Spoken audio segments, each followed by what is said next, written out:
오늘은 이제 두 분의 이제 특강 강사님들을 모시고 이렇게 특강을 하려고 합니다. 이제 그 전재만 대사님은 이게 현재 여기에서 이제 바로 특강을 해주실 거고요. 저희 태국과도 이제 줌으로 연결해서 오늘 태국 현지의 키티 프라시축 교수님을 연결해서 그 태국 교수님께서 또 태국 이야기를 현지에서 또 전해 주시도록 그렇게 이제 준비되어져 있습니다. 전재만 대사님은 최근까지 국립외교원의 겸임 교수로 이제 계셨고요. 그리고 2012년부터 15년까지는 태국에서 대사로 이제 역임을 하셨습니다. 박수로 환영해 주시면 좋겠습니다.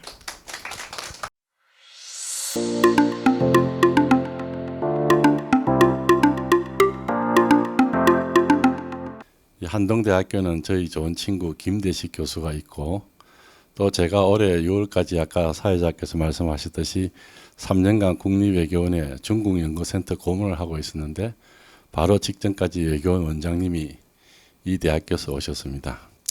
안 처장님께서 대태국 개발협력에 대해 얘기해 달라는 연락을 받고 저는 다음과 같이 설명하고 사양하였습니다.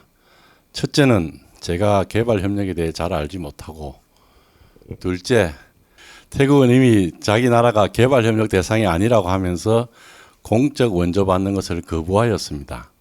그래서 그에 따라 한국개발협력단 주 태국 사무소도 철수하기로 방침이 정해졌다가 주변 국가에 파견된 고위카 요원들을 지원하기 위해서라도 존속이 필요하다고 해가지고 규모를 축소하여 존속된 경우가 있는 만큼 얘기할 거리가 별로 없습니다 라고 제가 말씀드렸어요. 그랬더니 안 교수님께서 태국에 대한 얘기를 해주시면 된다고 하셔서 제가 21대 주 태국 대사를 역임한 사람으로서 계속 사양하기도 그렇고 또 한동대 한번 와보고 싶어서 그러자고 하였습니다. 그래서 오늘은 개발협력에 관한 얘기를 좀 하고 저 2012년 15년간의 태국 근무 경험에 바탕을 둔 태국 소개를 좀 하고자 합니다. 여러분, 우리나라가 선진국입니까? 선진국의 요건은 무엇일까요? 최근에 모 여당의 정치인이 우리나라가 해방 후 75년 만에 일본을 넘어섰다고 했습니다. 2018년 구매력 기준 1인당 국민소득이 일본을 추월했다는 보고서에 기초한 발언이었다고 합니다. 구매력 기준으로 중국의 GDP가 2014년에 세계 1위를 했다고 하는데 중국이 선진국입니까? 이 PPT를 보시면 알 수 있지만은 일본이 1인당 구매력 평가지수 또는 IMD의 국가 경쟁력 순위에서는 우리에 뒤질 수 있지만 GDP 총량, 외환 보유액, 국가 채권, 대기업의 숫자, 노벨상 수상자 등에서 아직도 우리보다 상당히 앞서 있다는 것을 알 수 있습니다. IMD 순위도 타이완, 캐나다, 중국 등이 우리보다 앞서 있죠. 그리고 최근에 한국이 선진국으로 성격했다는 보도가 있었습니다. 무역개발회의 웅크타드에서 성격시켰다는 것인데요. 그런데 그 얘기를 듣고 어떤 사람들은 특히 사이프러스, 로마 교황청, 몰타, 산마리노 등이 이미 성격되었는데 무슨 뜬금없는 소리냐 하고 되묻기도 했습니다. 일본과의 비교를 얘기한 것은 일본을 과대평가할 필요는 없지만 우리나라를 사실 이상으로 과장해서 얘기하거나 인식하는 것은 좋지 않다는 것을 얘기하고 싶어서였습니다. 우리나라가 1996년에 OECD에 가입하였는데 그때 선진국 그룹으로 들어갔다고 보아도 될 것입니다. 그러나 우리는 농산물 특혜 등을 위해서 분야별로 개도국에 편입되는 것을 고집하기로 했습니다. WTO에서 그랬죠. WTO. 저는 2010년에 우리나라가 OECD 내에 개발원조위원회 Development Assistance Committee에 15번째 회원국이 되었을 때 명실상부한 선진국이 되었다고 생각합니다. 2008년 세계금융위기 이후에 G20 회의가 창설되었고 한국이 회원국이 되었습니다. 2011년에는 G20 회의를 서울에서 주재하기도 하였습니다. 같은 해에 부산에서 제4차 세계개발원조총회를 개최하기도 했죠. 선진국이 되기 위해서는 경제력도 중요하지만 국민들이 스스로 우리나라가 선진국이라고 하는 의식이 제일 중요하다고 생각합니다. 그러기 위해서는 국제사회에서 존경받는 최소한 인정받는 국가가 되어야 한다 생각합니다. 여기에 가장 중요한 것이 개발 협력의 참여 정도가 아닐까 하고 말씀드리겠습니다. 또 한 가지 덧붙이자면 투명성도 좋은 척도가 될 수 있습니다. 저는 2006년에 주 광주 총영사, 2012년에 주 태국 대사로 부임하였습니다. 거기에는 핀란드 총영사도 있고 대사도 있었는데 저는 그들을 상당히 부러워했습니다. 매년 발표되는 국가 투명성 지수에서 핀란드가 1등을 하기 때문이었습니다. 또 한 가지 개발 협력이라고 하면 생각나는 것이 1992년에 제가 외무부를 대표하여 기획원에서 개최된 대몽골 쌀 지원 결정을 위한 관계부처 회의에 참석했을 때입니다. 그 당시 우리는 사회주의 국가였던 몽골이 우리와 수교를 한 후에 경제적인 발전을 이룩하면 북한의 개방 그리고 남북관계 개선의 비전을 보여줄 수 있는 좋은 사례가 될 수 있다고 생각하였기에 몽골을 돕는 데 상당한 공을 들이고 있었습니다. 그런데 경제부처 한 곳에서 나온 분이 우리나라에서 밥을 굽는 사람이 있는데 왜 딴 나라에 쌀을 보내느냐고 문제를 제기했습니다. 물론 지원하는 것으로 결정이 났지만은 내가 먹고 남아서 남을 도와주는 것보다 내가 먹을 것을 아껴서 남을 도와주는 것이 훨씬 더 의미 있는 일이라고 생각합니다. 이제 우리 국민들의 생각도 상당히 바뀌었을 것으로 봅니다. 그러면 태국으로 넘어가겠습니다. 여러분 태국이라면 무엇이 생각납니까? 태국이라고 하면은 코끼리, 영하, 왕가나 파타야, 푸켓 관광지죠. 그리고 쿠데타, 마사지, 그리고 아까 뭐 음식은 뭐 똠양꿍이라든지 이런 게 아마 생각나는 분들이 있을 겁니다. 태국에 가보신 분 계세요? 하나, 둘, 셋, 넷, 한 반 이상 다 가보셨네. 태국에 거주한 적이 있는 분? 태국에 살아보신 분은 없군요. 오케이, 그럼 제가 오늘 거짓말을 좀 해도 되겠네요. 저 지도 가운데 있는 노란색 나라가 태국이죠.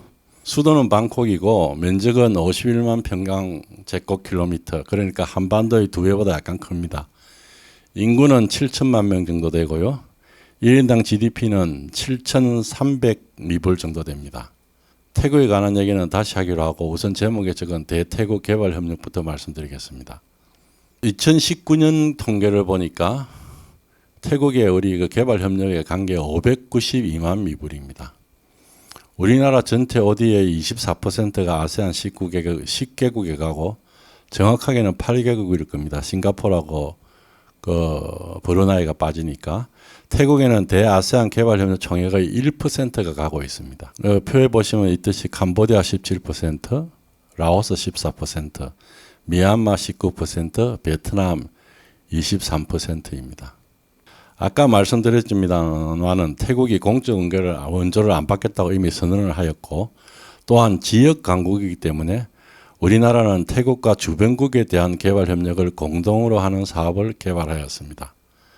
그래서 그 CLMV라는 말을 많이 쓰는데 거기 캄보디아, 라오스, 미얀마, 베트남 그 네 글자를 합해서 머리 글자를 합해서 만든 겁니다. 여기에 보시면은 태국이 저 네 나라 중에서 가장 우뚝 서 있는 오른쪽에 그 1인당 GDP만 보면 1,500, 2,500, 1,200인데 3,400 이리 있는데 7,200이니까 그 지역 강국이라는 걸 알 수 있습니다. 이번에는 한메콩 협력으로 가보겠습니다. 메콩강은 중국의 티베트에서 발원해가지고 미얀마, 라오스, 태국, 캄보디아, 베트남 등을 흐르는 4,000km에 달하는 국제하천입니다. 유럽에서 다누브강 관련 협력이 중요하듯이 이 지역 국가들의 공동 이익을 위해 개발이 필요하고 또 그 개발을 상호 조정하는 것이 필요한 하천입니다. 이 개발에 우리나라가 기여를 하고 있습니다. 메콩 연구소라고 있는데 태국의 동북부 중심지에 있는 콩켄이라는 도시에 있고 이 콩켄 대학에 있는 연구소를 중심으로 여러 가지 사업을 벌이고 있는데 우리 정부가 이를 지원하고 있습니다. 금년에 제11차 한메콩 외교장관 회의와 제3차 한메콩 정상회의가 개최될 예정입니다. 한메콩 정상회의는 2019년에 처음 개최되었습니다. 당시는 아세안 특별 정상회의에 이어서 열린 회의였습니다. 그리고 또 아크맥스라는 상기 5개국의 정치, 경제, 문화 협력체가 있습니다. 2003년에 결성되었고 그 이듬 해에 베트남이 합류하였는데 이 조직체 이름이 미얀마에 있는 아베야와디 강, 옛날에는 이라와디 강이라고 그랬죠. 태국의 자오프라야 강, 그리고 국제하천인 메콩강의 머리 글자를 따서 만든 것입니다. ACMECS, 아크맥스라고 하죠. 우리 정부의 아크맥스와의 협력도 개발 협력의 일환으로 볼 수 있을 것입니다. 양국 관계 정진 방안에 대해서는 올해 8월 말에 우리 외교장관이 태국을 방문한 결과를 보면 잘 알 수 있습니다. 문 대통령께서는 18년 9월에 태국을 방문하셨습니다.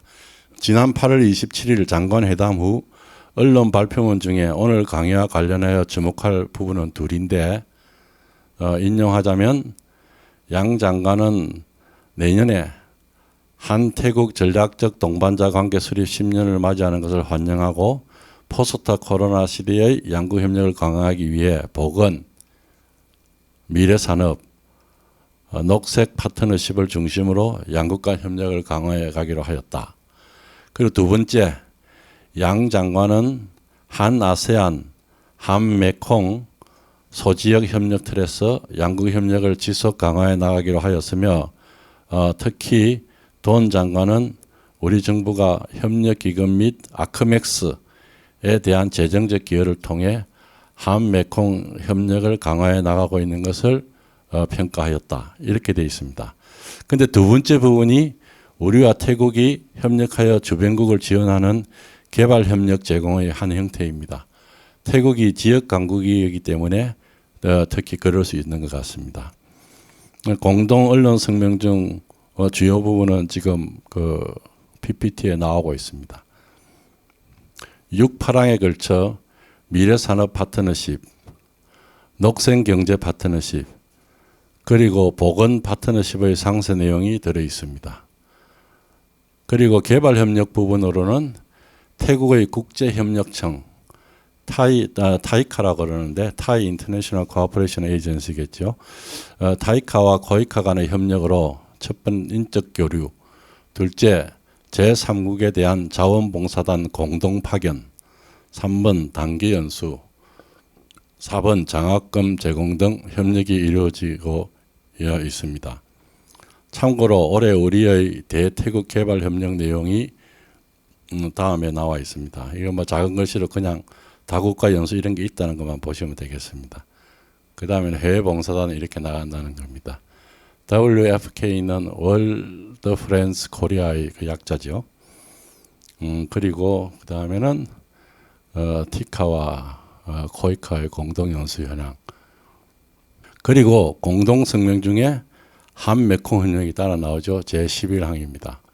아크맥스 아까 제가 그 말씀을 드렸고, 그러니까 태국을 중심으로 그 합해 있는 5나라들의 그 협력체가 아크맥스입니다. 아세안은 10개국이고 아세안 10개국 중에서 위에 대륙에 붙은 나라가 5나라. 싱가포르를 말레이시아 포함해 가지고 싱가포르까지 저 밑에 해양에 있는 나라들이 또 5나라 이렇게 많이들 나누고 있습니다. 한태 친선 교류 방안, 한태 교육 협력 확대 방안 등에 관해서는 지난 8월 말 양국 장관 회담 후 공동 성명의 9항에 그 의지를 표현하고 있습니다. 다음에 말씀드릴 태국 속에서도 얘기가 있겠습니다만 우선 말씀드릴 것은 우리나라를 찾는 외국인 중 태국인의 숫자가 세계 6위라는 것입니다. 아세안 국가 중 1위입니다. 그리고 2016년에 태국의 대학 시험 제2외국어 과목에 한국어가 포함되었습니다. 우리나라에서 태국어를 가르치는 대학은 한국외국어대학과 부산외국어대학인데 부산외대 현재 총장님께서 3년 전에 한태국 소사이어티를 만들어 가지고 매년 양국 간 세미나 개최 등으로 교육 문화 교류 정진에 노력하고 있습니다. 그 아세안 모 국가에서 대사를 지낸 후배의 이야기로는 자기가 보기에 그 나라는 미래에 대한 희망을 가지기 어렵다고 했습니다. 핵심 문제는 부패입니다. 그리고 불평등, 경제체제 등 여러 가지 문제가 더 있죠. 국제투명성기구에서 발표한 바에 의하면 태국은 부패 인식 지수가 180개국 중에서 104등, 그 후배가 근무했던 나라는 160등이었습니다. 참고로 우리나라는 33위, 북한은 171을 기록했습니다. 그러면 태국 근무 경험에 바탕을 둔 태국 소개를 좀 하고자 합니다. 중국에서 제가 여러 번 살았고 또 일본에서도 산 적이 있는 저에게 2012년에 부임한 태국은 여러 면에서 독특한 국가였습니다. 첫 번째로 꼽을 수 있는 것이 왕정입니다. 18세기 말에 시작한 그 자크리 왕조가 이미 240년이 되었고 1932년에 입헌 군주국이 되었다고 하는데 아직도 왕권이 상당히 센 국가인 것으로 보입니다. 일본의 천황이나 영국의 여왕이 국민 통합을 위한 상징적인 역할만 하는 것과는 또 다른 상황입니다. 제가 부임하고 첫 의문이 왜 태국에는 왕실이 실질적인 권력을 행사할 정도로 강력한가 하는 것이었습니다. 제가 내린 잠정적인 답은 첫째, 훌륭한 국왕의 통치로 도덕적 권위가 확고하다는 것입니다. 부미폰 국왕께서 1940년에 즉위하시고 2016년에 서거를 하셨는데 부미폰 국왕의 서양에서 교육을 받았지만은 1967년 이후에 한 번도 외국을 방문하지 않고 태국의 방방곡곡을 다니면서 어렵게 사는 국민들을 계도한 것으로 유명합니다.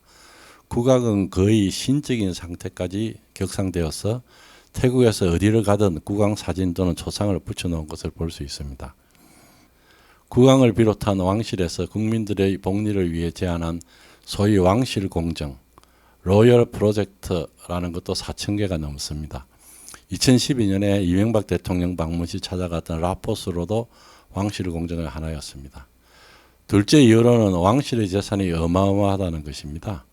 2014년 미국의 한 언론은 태국 왕실의 재산이 세계 1위라고 발표하였습니다. 사우디아라비아나 브루나이 국왕의 재산보다 많다는 것이죠. 태국에서는 왕실 재산위원회를 만들어 관리하고 있었는데 이는 재산이 1인에게 속해 있는 것이 아니라는 것을 나타내기 위해 만들었다는 설도 있었습니다. 현재 국왕이 그 직접 관리로 전환했다고 들었기는 하지만은 태국의 굴지의 기업들의 지분을 왕실에서 많이 가지고 있습니다. 이러한 첫째 도덕적 권위와 둘째 물질적 능력이 입헌군주제라는 정치 체제에도 불구하고 왕실이 정치에 큰 영향을 할 수 있는 배경이라고 생각합니다. 두 번째로 들 수 있는 정치적 특징은 빈번한 쿠데타와 군부의 영향력입니다. 지금까지 19번의 쿠가 있었다고 하면 과연 쿠데타의 나라구나 하고 생각하시겠지만은 2006년에 탁신 전 총리를 물러나게 한 쿠데타 이후에 태국 국민들과 분석가들은 이제는 더 이상 쿠가 없을 것이라는 희망적인 생각을 많이 했습니다. 그러나 2013년 10월 말부터 시작된 정치 불안의 과정에서 7개월간 지속된 소요의 마지막에 모든 사람들이 군의 향배만 쳐다보는 형국이 되었습니다.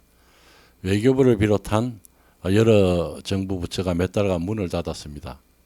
반정부 시위대가 몰려가서 외교부에 일하지 말고 집에 가시오 하면 직원들이 다 집에 갑니다. 우리로서는 생각이 좀 어렵죠. 그러면 시위대가 대문에 외교부 대문에 큰 자물쇠를 채웁니다. 외교부 간부들은 하여튼 호텔에 모여서 차 마시다가 퇴근하고 일본 직원들은 컴퓨터로 재택근무를 하였습니다.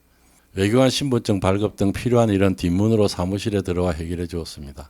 한 외교부 간부의 말에 의하면 자기의 50평생에 그렇게 많은 시민이 나와서 시위하는 것을 본 적이 없다고 했고 또한 시내 몇 곳에 설치된 무대에서의 시위는 상당히 평화적이었다고 합니다. 그는 갑작스러운 것이었지만 많은 사람들이 군부에서 문제를 해결해 줄 것을 바라는 상황이었다는 것도 외부인으로서는 좀 이해하기 힘든 면이 있습니다.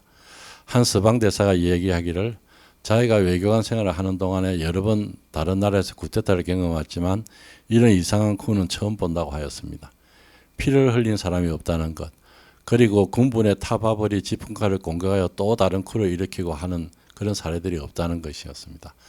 이런 상황의 저변에는 군부의 사회적인 지위, 그러니까 인재들이 사관학교에 많이 가고 또한 군인들이 정치인들과는 달리 신뢰와 존경을 받고 있다는 사실이 있습니다. 정치인들은 자신의 이익을 탐하는 부패한 사람들이 많다는 일반적인 인식과 달리 군은 국가와 인민을 위하는 집단이라는 생각이 있습니다. 또 재미있는 것은 잉낙 전 총리가 2013년 개각 때 국방부 장관을 자신이 겸임하고 국방부 장관을 전에 역임한 바 있는 사성장군 출신 국가올림픽위원회 위원장을 국방부 부장관으로 임명하였다는 것입니다. 군 원로를 자신의 휘하에 두고 군 내 인사 및 예산의 자율권을 많이 주어가지고 군부의 호감을 샀다는 평가가 있었습니다마는 결국 쿠데타를 막지 못했습니다. 이에는 군 통수권자가 총리가 아니고 국왕이라는 헌법상 구조도 한 몫을 한 것으로 보입니다. 군은 Armed Forces 그리고 육해 공군으로 나뉘는데 육군 사령관이 제일 파워가 있습니다. 쿠데타 이후의 국가평화질서위원회의 의장을 육군 사령관이, 부의장 셋은 군 총사령관, 공군사령관, 해군사령관이 각각 맡은 것에도 이런 역학관계가 잘 나타나 있습니다. 당시 육군 사령관은 아직도 총리를 하고 있고 주영 무관을 역임했던 당시 군 총사령관은 초기에 외교부 장관을 맡았습니다. 그 다음 경제에 대해서 말씀을 드리겠습니다. 태국의 경제는 그 시기로 보면 상당히 안정되어 있으나 동태적으로 보면 활력이 부족하다고 말씀드릴 수 있습니다. 재정의 건전성, 외환 보유고 등의 지표도 상당히 괜찮은 편이고 또한 농업 생산력 그리고 제조업 분야에서도 상당한 발전을 하여 아세안 내에서 그리고 특히 인도차이나 반도의 주변국 아까 나왔죠. CLMV에 비하면 상당한 풍요를 누리는 편입니다. 그러나 제가 2013년에 중국과 1인당 GDP를 비교해 보았더니 30년 전에는 태국이 중국의 2배, 20년 전에도 중국의 2배, 그리고 10년 전에는 3배였다가 2013년에는 중국과 같은 수준이 되었습니다. 이제는 2021년인데 태국이 아직 7,000불대에 머물러 있는 반면 중국은 10,000불대를 넘어선 걸로 알고 있습니다. 그래서 태국은 소위 중진국 함정을 어떻게 하면 벗어날 것인가를 고민하면서 해외 투자 유치 등에 힘을 쏟고 있습니다. 그러나 경제의 해외 의존도가 100%를 넘는 상황에서 전 세계적인 경제 부진, 특히 중국 경제 성장의 저속화, 그리고 2020년에 세계를 강타한 팬데믹에 따라 단기간 내에 태국 경제가 좋아지기는 힘들 것입니다. 태국 경제 발전에 영향을 미치는 사회적 문제를 한두 가지 말씀드리겠습니다. 제가 이 점에서 느낀 것이 부패와 불투명성입니다. 정상적인 절차에 의한 것보다는 누가 누구를 잘 알고 있다든가 또는 브로커, 커미션 등이 많이 거론된다는 것입니다. 또한 한 가지는 20년간의 공장을 경영하고 있던 분 얘기를 들어보면 동북부 지역의 비교적 낙후한 지역에서 노동자들이 많이 수도 부근 공업지대, 특히 그 태국 방콕의 동쪽에 있는 동부경제회랑이라고 하는 공업지대가 있습니다. 수도 부근 공업지대로 많이 공급되는데 한 5년에서 10년 일해 가지고 돈을 좀 벌면은 더 잘 살아보겠다고 노력하는 대신에 고향에 가서 농사 짓겠다고 돌아가 버린다는 것입니다. 한없는 욕망이 자본주의 시장 경제를 끌고 온 측면이 있는데 이러한 안분지족의 태도는 지속적 발전에 장애가 되는 게 아닌가 하고 생각해 본 것이 저기 있습니다. 이러한 노동력 부족을 채우기 위해 가지고 한 500만 명의 외국인 노동자가 있다고 하는데 미얀마인이 300만 명, 캄보디아, 베트남인 각각 100만 명 정도로 추산하고 있습니다. 태국 사회의 특징은 200년간 계속된 왕조 체제, 그러니까 급격한 사회 변동이 없었고 귀족 사회의 존재가 느껴진다는 것, 관용적인 태도, 불교적 세계관, 미약한 NGO, 비정부간기구 활동 등을 들 수 있습니다. 태국에는 소위 하이소라는 것이 있습니다. 하이소사이어티라는 것을 이렇게 부릅니다. 그들의 사진이 일간지 한 면을 가득 채웁니다. 우리나라 신문에 부고, 동정난 등이 있는 것처럼 독특한 게 아닌가 합니다. 제가 2012년에 부임하여 얼마 되지 않아 한국 관광 홍보 행사에 갔습니다. 도착하자마자 사진 찍는 곳으로 데려가서 크게 설치된 백드랍 앞에서 젊은 미녀들과 사진을 찍는 것이었습니다. 그 문화 주재관은 이렇게 해야 문화부에서 나온 공무원입니다. 이렇게 해야 일간지에 사진이 나오고 홍보 효과가 있다는 것입니다. 행사 중에 옆에 앉았던 모델은 일본에서 유학을 했다고 하는데 친구에게 배웠다는 한국말도 꽤 정확하게 구사하는 것을 보고 상당히 놀랐습니다. 얼굴만 예쁜 게 아니라 머리도 똑똑한 겁니다. 그러니까. 쿠데타는 여러 번 있었으나 왕조가 오래되었고 또한 전쟁도 없었으니 사회가 아주 안정되어 있어서 권력과 부의 세습이 가능했던 것 같습니다. 귀족 사회에서 권력, 부, 학식, 건강, 미모 등 모든 것을 독점하고 있는 것처럼 보였습니다. 우리 세양대왕처럼 자식이 많아 그 수가 80명이 넘은 왕도 있었습니다. 왕세자를 빼고는 보통 유럽으로 많이 보냈다고 하는데 태국 음식의 세계화가 잘 된 이유 중에 하나도 태국인이 세계에 널리 퍼져서 그리 되었다기보다는 좋은 주방장이 왕자들을 모시고 해외에 많이 나갔기 때문에 그런 게 아닌가 생각해 본 적이 있습니다. 그 태국의 방콕에 있는 유명한 태국 음식 중에 블루 엘리펀트라는 게 있습니다. 거기 외국의 정상들, 유명한 사람들이 와서 다 안 먹고 갔고 우리 대통령도 가서 식사를 한 적이 있는데 그 블루 엘리펀트라는 태국 음식점이 사실은 벨기에에서 먼저 시작됐다는 겁니다. 그 벨기에에서 만들고 나서 태국에 그 지점을 낸 거죠. 남자들이 훈장을 받는 것 외에 특별한 자유가 없는 반면에 여성의 경우에는 탄푸잉이나 쿠닝, 뭐 예를 들자면 백작부인, 공작부인 등의 칭호를 왕실로서부터 받던 사람이 각각 80명, 400명 정도 된다고 합니다. 왕실에는 국왕을 보좌하는 추미론이 있고 위원이 18인이 있는데 그중 한 분을 몇 번 뵌 적이 있습니다. 이분은 해군 사령관을 지냈는데 알고 보니까 옥스퍼드대 법학 박사였습니다. 그 80세 노인인데 몇 달에 한 번씩 그 오케스트라, 사중중가 그 지휘를 합니다. 그래서 외교단들하고 불러가지고 그래서 작곡도 하고 지휘도 하고 그런 분이 있었습니다. 그러니까 뭐 모든 걸 다 잘하는 거죠. 그의 부인은 탐푸인, 그러니까 백작부인 같은 칭호를 왕실로부터 받은 분이었는데 2014년에 인천 아시안 게임에 태국 공주가 승마에 출전한 얘기를 했더니 저는 잘 모르는데 그분이 승마 종목들 얘기를 이것저것 하는데 깜짝 놀랐습니다. 물어보고 어떻게 잘 아냐 물어보니까 자기가 승마를 했다고 그랬습니다. 외교관의 외교관과 작가 사이에 아들이 한 분 있었는데 이분은 영국에서 교육을 받고 미국에서 SF 소설을 40여 권 썼다고 하는 분이 있었습니다. 이분이 나이가 좀 들어가지고 60 다 돼가지고 태국에 와가지고 오페라관을 만들어가지고 작곡과 지휘를 하고 있었습니다. 2014년 쿠데타 이후에 미국의 이중잣 대 더블 스탠다드를 비판하는 장문의 글을 그분이 영어신문에 실었는데 그 논리는 차치하고 그 영어의 그 수사법에 깜짝 놀랐습니다. 태국은 관광대국인데 타이 스마일이 일조를 했다고 합니다.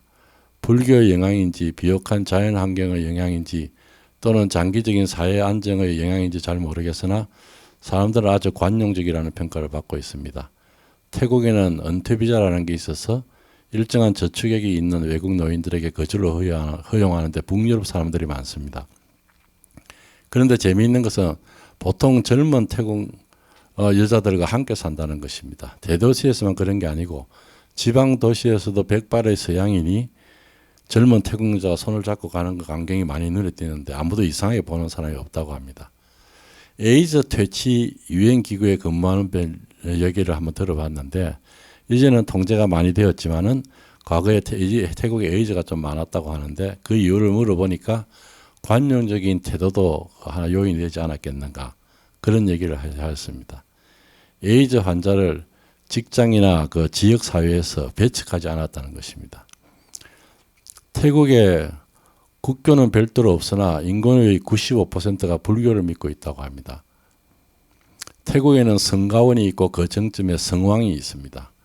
2014년에 성왕이 100세로 입적하셨는데 장례식에 총리, 국회의장 모두 와서 자유를 표했습니다. 여러 번 행해지는 장례식에 저도 3번 참석했는데 맨 처음 대사들에게도 조문록에 적도록 하여 조금 당황했습니다. 보통 조문 갈 때는 적는 문구가 보통 있습니다. 그런데 그때는 제가 불교에서도 죽음을 슬퍼할 일로 생각하는지 의문이었기 때문이었습니다. 남자들은 일생에 한 번 절에서 일주일 내지 한 달을 지내는데 우리나라 병력처럼 어떻게 보면 성인식 같은 측면이 있습니다. 일가 친척이 모두 모여서 젊은이가 삭발하고 절에 가는 것을 축하해 줍니다. 가문의 영광으로 생각하는 것이죠. 그리고 병원 개업식, 심지어는 지방 이민처 개관식에도 스님들을 모셔와서 식을 거행합니다. 한 번은 인근 국가인 미얀마에서까지 고성을 모셔와서 개관식을 하는 것을 보기도 했습니다. 그 식이 끝나고 그 고성이 부적을 나눠주는데 태국 관리들이 그 부적을 쓰려고 줄을 서서 길게 서 있는 것도 보기에 참 신기하다고 생각했습니다. 사원이 시내 곳곳에 있고 장례식 등 불교가 생활의 일부가 되어 있는 것을 쉽게 발견할 수 있습니다. 3년간 재직중 장례식에 15번은 넘어간 것 같은데 시린턴 공주께서 나온 장례에도 3번 참석했습니다. 시린턴 공주는 그 태국 국왕 다음으로 국민들에게 그 존경과 그 사랑을 받았던 분인데 여기서 잠깐 그 제 자랑을 하고 넘어가겠습니다. 태국 왕실에 있는 분들은 일반인들과 그 악수도 하지 않습니다. 근데 한 번은 한국 가는데 제가 그 공항에 나갔는데 100명 정도가 나와가지고 그 인사를 하는데 전부 다 그냥 지나가고 악수한 사람이 그 중에 제 하나였습니다. 저는 태국 시민이 아니기 때문에. 그리고 태국 그 시린통 공주께서 대사관에 가는 일이 거의 없습니다. 물론 우리 대사관도 한 40년간에 한 번도 온 적이 없었습니다. 근데 제가 있을 적에 관지에 한번 모셨습니다. 그 저보다 4년 전에 대사를 하셨던 분이 태국 방콕에 오셨는데 저를 만나자마자 처음 물어보신 말씀이 어떻게 공주님을 모셨어? 하고 저한테 물어보셨던 기억이 납니다. 그리고 태국 사회단체의 활동은 그렇게 왕성한 것 같지 않았습니다. 태국의 그 사회 부패 추방 운동에 몇 번 갔었는데 그들은 태국 사람들의 자신에게 이득이 오면 부패도 별 상관없느냐 하고 질문한 조사에서 60% 이상이 뭐 내한테 이익이 오면 부패도 괜찮다라고 답했다고 되어 있습니다. 그래서 그거를 심각하게 여기고 있었습니다. 그래서 어린 학생 때부터 부패가 좋지 않다는 것을 가르쳐야 한다는 취지의 행사에도 제가 가보았습니다. 문화는 워낙 범위가 넓어가지고 범위가 넓어서 먼저 이야기해야 될지 모르겠습니다. 일단은 음식, 태국은 자국 음식의 세계화에 성공한 나라로 우리의 벤치마킹 대상이 되어 있습니다. 세계화의 이유가 여러 있겠습니다만 대개망이 이미 400여 년 전에 이루어진 것도 한 요인이 될 수 있을 것입니다. 1600년대에 이미 사신이 배를 타고 프랑스에 가서 루이 14세를 아련한 그런 사실이 있었습니다. 그리고 서양 음악은 서양 고전음악 연주에도 자주 있고 전통음악 연주에도 하는데 막 클래식이 그렇게 성행하는 것 같지는 않지만은 일단 상당한 그에 있고 또 태국 사람들이 미국 그 팝송도 상당히 좋아합니다. 그래서 제가 가만히 보니까 이거는 1960년 70년대에 월남전이 있었는데 월남전이 있을 때 미군들의 휴양지가 그 태국 파타야로 그 개방했기 때문에 그런 거 아닌가 뭐 그런 생각을 했습니다. 그리고 미술의 경우에도 불교 영향을 많이 받았고 그리고 그 태국 정부에서는 태국적인 것을 많이 강조를 해가지고 이런 양복 말고 그 실크 상의 이런 거를 장관들도 많이 입고 나옵니다. 그리고 태국에서 자주 보는 공연 중에 가장 태국적인 하나는 콘 마스크 댄스입니다. 저 위에 그 오른쪽 끝에서 두 번째 그 콘 마스크가 있죠. 콘은 원래 사람이라는 뜻인데 이거는 인도의 대서사시 라마야나에서 가져온 이야기로서 하누만이라는 원숭이가 브라만 신의 연인을 구해오면서 벌어지는 칼싸움을 주제로 하고 있습니다. 관광객이 많이 몰리는 왕궁이나 공항에 가보면 칼을 차고 있는 커다란 원숭이의 가면과 복장을 한 조상이 서 있습니다. 태국이 스리랑카에서 전해져온 소승불교의 나라라고 하는데 또한 힌두교 영향을 젖지 않게 받아들였음을 보여주는 예라고 하겠습니다. 이거는 한테 문화관계 싸이 춤추는 거 나오죠. 싸이 나왔을 적에 그 클릭 숫자가 제일 많았던 나라가 태국이라 그럽니다. 태국의 인구가 7천만 명밖에 안 되는데 세계 1위를 했다는 거는 좀 상당히 우리 한국을 좋아한다고 할 수 있겠습니다. 혹시 뭐 제가 지금 질문 답변 시간도 있겠습니다만은 나중에 그 더 아시고 싶은 게 있으면은 저한테 이메일로 주시면은 제가 아는 한도 내에서 연락을 해드리겠습니다. 여러분 모두 건강하시고 행복한 날들 보내시기 바랍니다. 이상 마치겠습니다. 감사합니다. 키티 프라시주 교수님을 제가 잠깐 소개해드리고 특강을 전해 듣도록 하겠습니다. 키티 프라시주 교수님은 UC 버클리에서 이제 박사학위를 받으셨고요. 현재는 타마삿 유니버시티에서 이제 부교수로 재직하고 계십니다. 그래서 정 교수가 되셨다고 하네요. 네, 그래서 그 키티 프라시주 교수님의 이제 특강을 듣고 난 이후에 전재만 교수님과 함께 전체적으로 Q&A 세션을 진행하도록 하겠습니다. 네, 그러면 물론 그 줌으로 연결되어져 있지만 저희가 박수로 환영을 하도록 하겠습니다.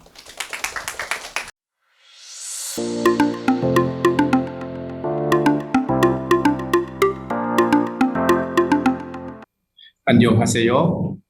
Good afternoon, everyone. It's my pleasure and my honor to be here with you today. Thank you for the invitation.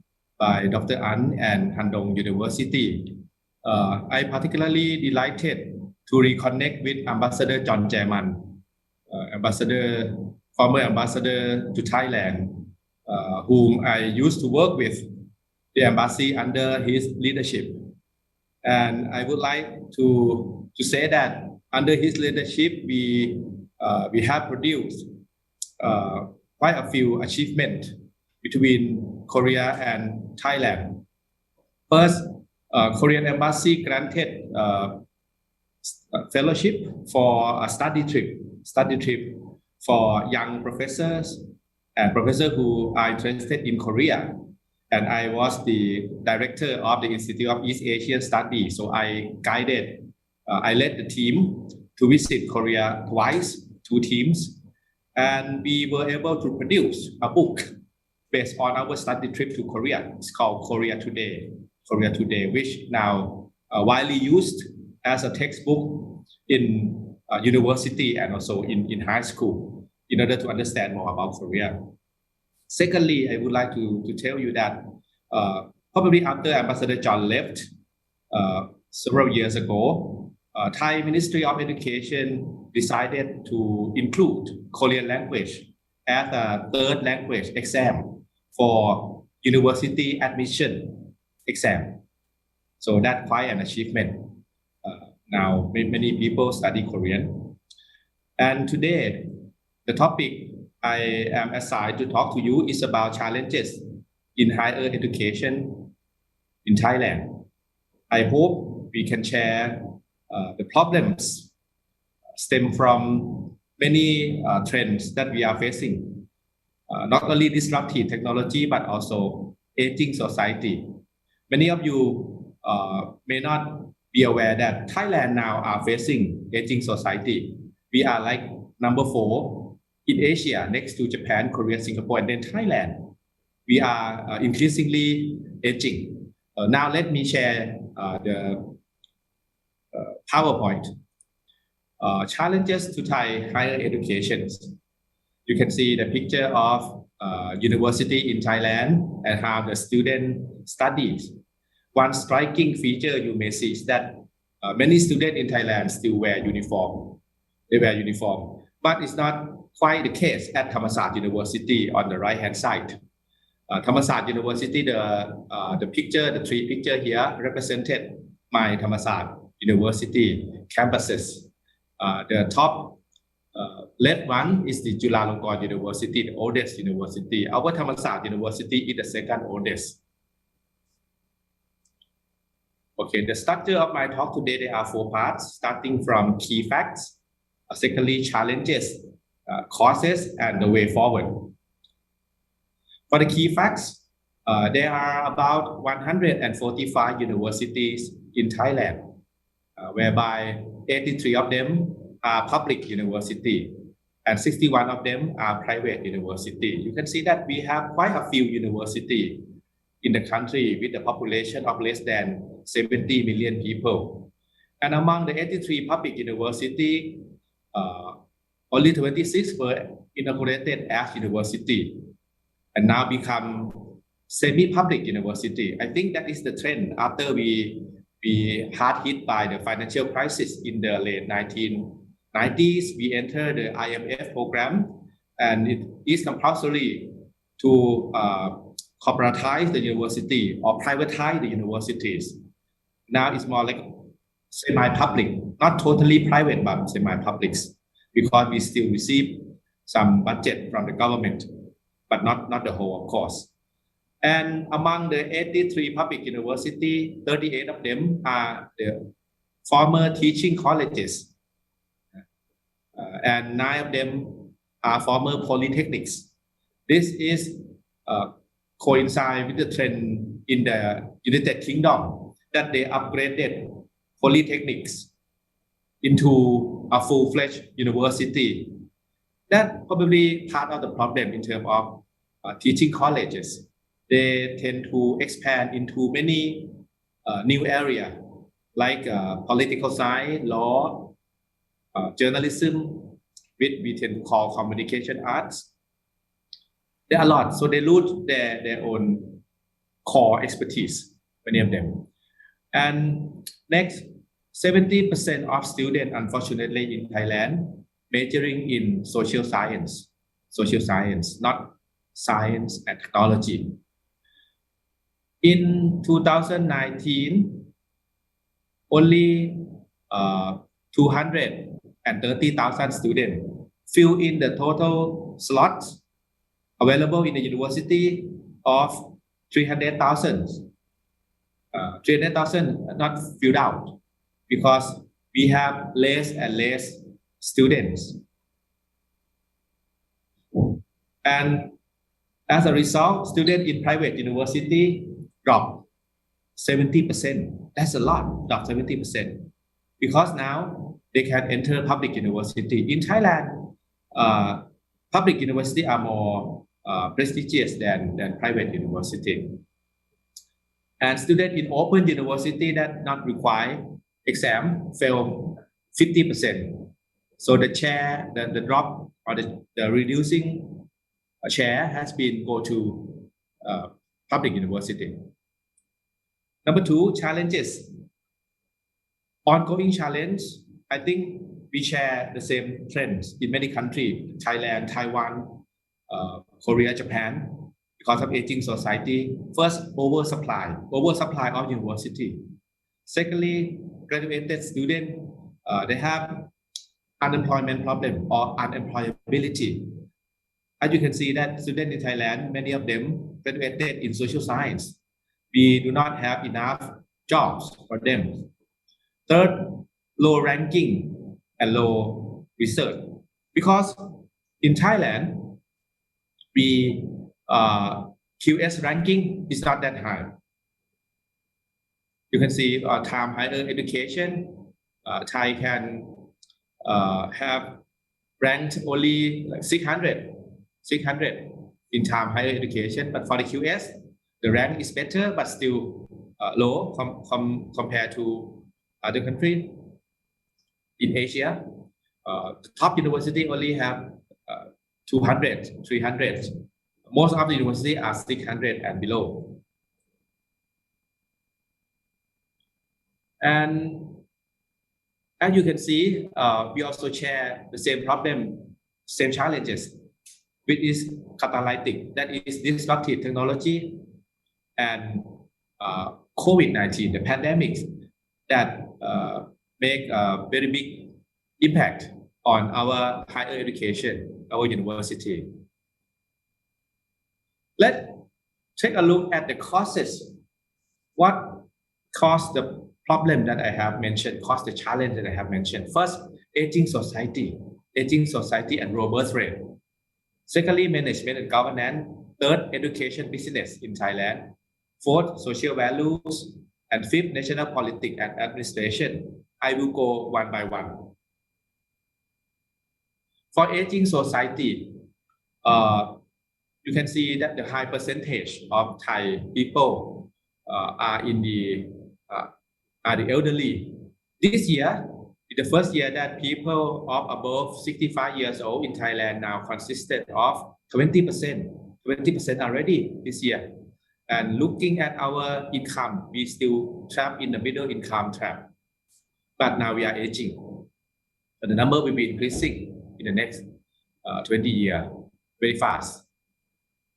In terms of birth rate, our birth rate is 1.5%, more like developed country rather than a developing country. And in Asia, as I said earlier, we are number 4, next to Japan, South Korea, Singapore, and probably Taiwan. Secondly, on management and governance. Our public university tend to be very much bureaucratized. A lot of red tape, a lot of procedures. So we are not agile enough. We are not flexible enough to cope with the change, to transform, and so on. People and mindset still in the same bureaucratic system. A lot of regulation, a lot of rule that we have to comply. And also management in the university tend to be professors, right? professor become executives of the university, and professor, many of them are good at management, but some of them are not good. Probably many of them are not good at management in university, but we still keep the tradition that to have executive, dean, of course, rector, president, vice president of the university also always come from professors. And we do not know much about management. And in terms of teamwork, it's not easy for a professor to work as a team in any faculty because professors tend to be individualist, work on individual work, individual research. So teamwork is very hard to get. And as a side effect, people who come to the administration of the university tend to be from a clique. They are not good looking as that is from the TV series. They form a clique of some professor who would like to manage the university. And here you can see politics, university politics here. So it's not that healthy for the governance of the university. And third, education business. During the 1990 and mid-2010, education has become a good business in Thailand, like MBA course, MPA, public Master of Public Administrations. Publisher University came to offer a degree in Bangkok. That's very odd, very strange. Degree of MBA, MPA. And bachelor degree in journalism, communication arts has been very popular. And unfortunately, university in Thailand failed to grasp the changes, particularly demographic change and technological change. They are very slow to foresee what is going to happen. The students drop sharply, but we hire a lot of teachers, a lot of lecturers. We have built a lot of infrastructure, a lot of building, campuses. Fourth, social values. Here, why I say social value is part of a problem, because in Thailand, we tend to value very highly people who receive a bachelor degree, at least, because having bachelor degree, you have a chance to get close to the authority, to the highest authority of Thailand, that is to receive the certificate, graduation certificate from the King of Thailand, or the King of Thailand. Here you can see the tradition continue, like more than 60 years now, and more current picture here. And on the top right, you may see it. Who is it? It's me. 30 years ago, I received my graduation certificate from His Majesty the King. And you can see how vibrant the atmosphere is during the ceremony. The fifth problem is national politics and administration, because under the politician initiative, Bangkok-based university have expanded a lot of campus into the provincial area. But now you can see that we have quite a few, the out of nowhere campus, and now very hard to attract students. The number of students are very low in provincial campuses for many public universities. That's why politicians want university in their constituency, so they can gain more votes by bringing university into their constituent district. And secondly, quality assurance policy, or QA. I don't know how much serious that is in Korea, but in Thailand tend to be quite serious. But the result is that we have more paperwork and more formality, a lot of paperwork, like I said here. And on the bottom right, you can see professor, executive of university, officer, they wear some Thai style clothes. We have to do so on Friday. Many universities do so on Friday to qualify that, oh, we preserve Thai culture as a part of the QA process. It's very strange, right? What about the way forward? First, I think we need consolidation. The number of universities have to go down. we cannot have as many as 150 university in Thailand. Merger probably required, and also even abolition. Some university cannot go on.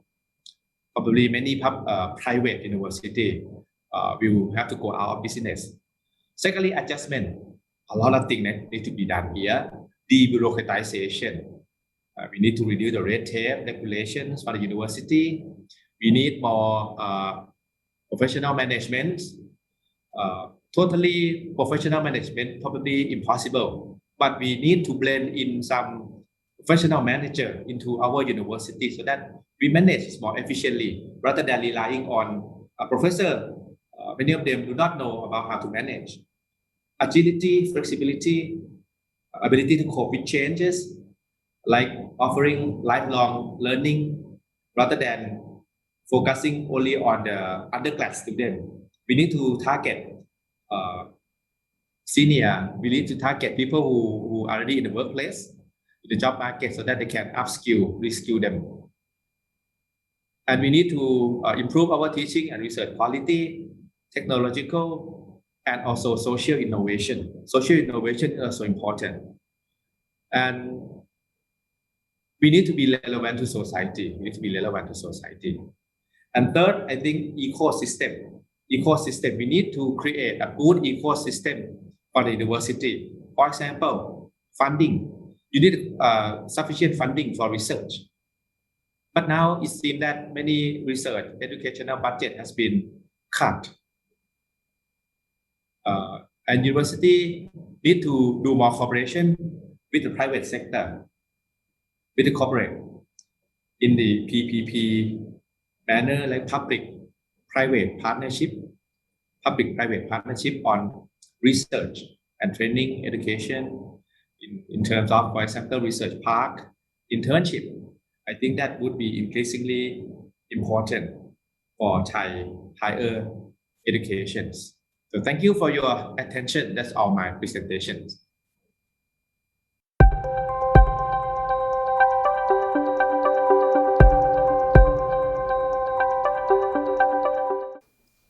Oh, of course, that's a big problem. I think the same as any other country.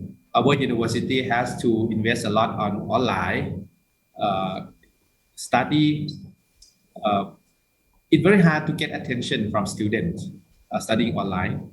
So we hope we can reopen our university for the next spring semester starting from January. And the second thing I would like to add here is that it's become more difficult to attract students to come to study in campus. Now more and more students think that probably it's not necessary to study for a bachelor degree or study in campus because you have to study online anyway. In their view, it's not efficient, and university is still struggling to try to make the learning and studying experience online better.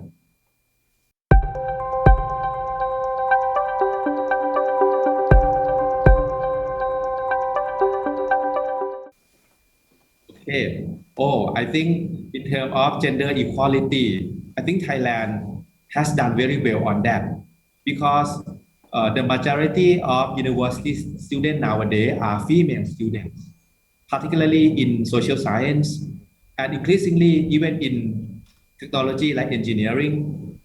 More and more female students.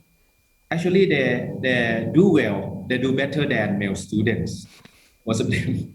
And in my class in political science, I would say that in my faculty of political science, 70% of my students are female students. Only 30% are male students. The ratio is different from 30 years ago when I was a college student. At that time, it's more like a 50-50. But now, female students clearly superseded male students. And that also reflects in our workplaces. Now we will have more and more women ambassadors. We will have more and more high-ranked bureaucrats who are female, like director general. 방금 키티 교수님께서도 그 위민 엠베서더에 대해서 말씀하셨지만은 지금 한국에 와 있는 그 대사님이 여자분입니다. 제가 있을 적에 그 부국장으로 근무를 했었고, 제가 그 아세안 국가들에 맨 처음 가본 게 1995년도 제가 청와대 근무할 마지막 무렵이었는데, 그때 그 아세안 6개국을 우리가 그 한 10명 정도가 같이 순방을 했습니다. 그때 태국에 한국을 담당하고 있던 과장님이, 한국 과장이 상당히 그 키가 크고 그 미녀이신 그 잘생긴 여자분이었습니다. 그래서 제가 그때 25년 전에 아세안 국가들을 돌면서 여기는 우리보다 여건이 더 발전해 있구나.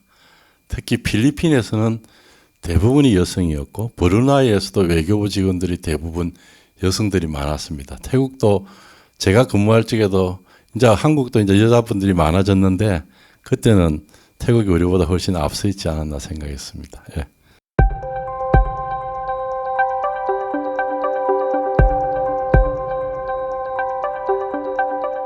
Well, I think I have also mentioned about that a bit in my presentation in terms of social values. That Thai people would like to get at least bachelor degree so that they can attend graduation ceremony presided over by the king or prince or princess. The easy way to go to the university, the more places offer there are in social science. Like in university from former teaching college, they cannot teach technology, but they form like almost one third, one fourth of Thai university that offer only social science. That come from social values. Another thing come from social value is that vocational training. Vocational training is not valued highly in the society. It look like students who are not well-to-do, cannot do well in study, will go to vocational training.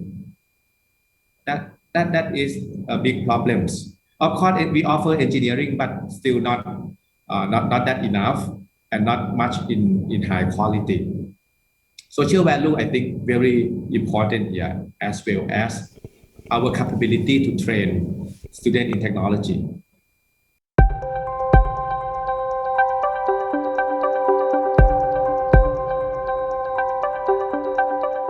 예, 태국하고 싱가포르이 외무장관이 만나서 아세안을 만든 것으로 알고 있습니다. 물론 아까 전에 제가 그 설명에서도 지도를 보여드리면서 말씀드렸듯이 아세안은 저 대륙에 있는 국가들, 그하고 해양에 있는 국가들로 많이 나누는데 대륙에 있는 국가들 중에는 단연히 태국이 여러 면에서 리더입니다. 그리고 해양에 있는 국가들 중에서는 인도네시아하고 싱가포르이 나라는 작지만은 연구소라든지 대학이라든지 이런 면에서 아이디어에서 좀 앞서기 때문에 싱가포르도 같이, 그래서 태국, 인도, 싱가포르 그 아세안에서 제일 크게 이끌어가고 있는 게 아닌가, 저의 observation은 이렇습니다. 예.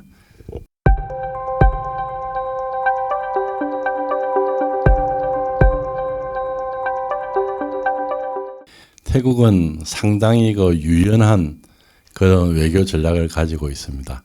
제가 근무할 적에 만났던 장관님이나 차관님 이런 분들도 평양에 갔다 오신 분들이 많고 북한에 대해서도 상당히 동정적인 그런 생각들을 많이 가지고 있었고, 미국하고는 그 관계가 상당히 좋았는데 지금 동남아에서 중국의 영향이 점점 커지고 있지 않습니까? 그래서 태국이 그 남북 종단 철도를 만든다든지 이런 건설에 중국이 자본을 대면서 많이 오려고 했어요. 오려고 했는데 지금 구체적인 상황은 잘 모르겠지만은 중국은 또 그 사이에 그 남중국해에서 자기 힘을 과시하는 행동을 좀 함으로써 그 아세안 국가들의 또 그 걱정을 좀 공포감을 좀 유발시켜 가지고 또 좀 잘 안 되는 측면이 있고, 그래서 지금 왔다 갔다 하고 있는 그런 상황인 것 같은데, 태국은 뭐 특별히 미국을 지지한다든지 중국을 지지한다든지 그렇게 하고 있지 않는 것으로 알고 있습니다. 예. I think Thailand is one of the ASEAN leaders, because ASEAN was inaugurated in Thailand more than 50 years ago, and also Thailand also has played quite important role in ASEAN. But in the past 15 years also, because of political instability in Thailand, so Thailand tend to be a bit quiet in terms of leading ASEAN. We are preoccupied with our domestic problem pretty much.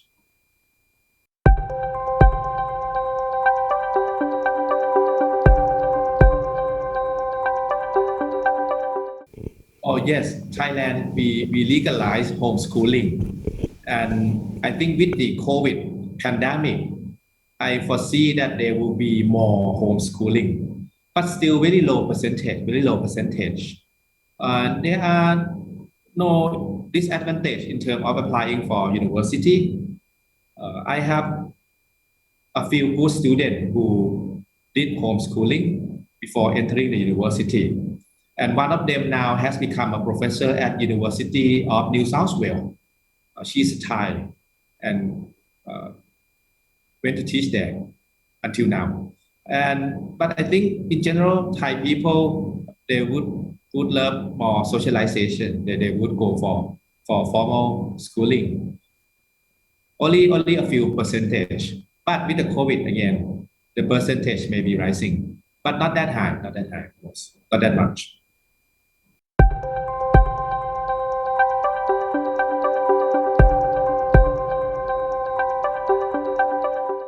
제가 어떻게 생각을 한다기보다도 지금 많은 그 학자들하고 그 정책에 관여하는 분들이 이야기하는 게 그 쌍방향 교류가 돼야 되겠다. 우리나라가 수출하는 것으로 이익을 얻는 것만으로 이 상대방 국가를 봐서는 안 되겠다. 우리가 상대방 국가에 투자를 하고 수출을 하고 뭐 하면서 우리도 발전하지만은 상대방 국가에도 도움이 되도록 해야 되겠다. 그래야 이게 지속 가능한 게 되고 계속 잘 굴러갈 수 있지 않겠냐. 뭐 그런 이야기들을 많이 하고 있는데 제가 거의 크게 공감하고 있습니다.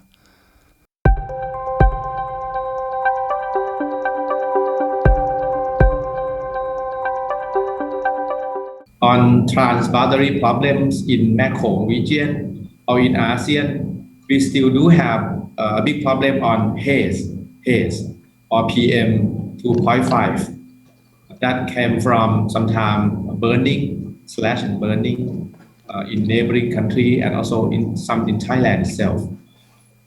We are not that successful in cooperating on haze, but I think the problem not from the cooperation spirit itself, but come from capability or capacity. In many countries, we still lack capacity to enforce the law, to control. So we are not good at that yet.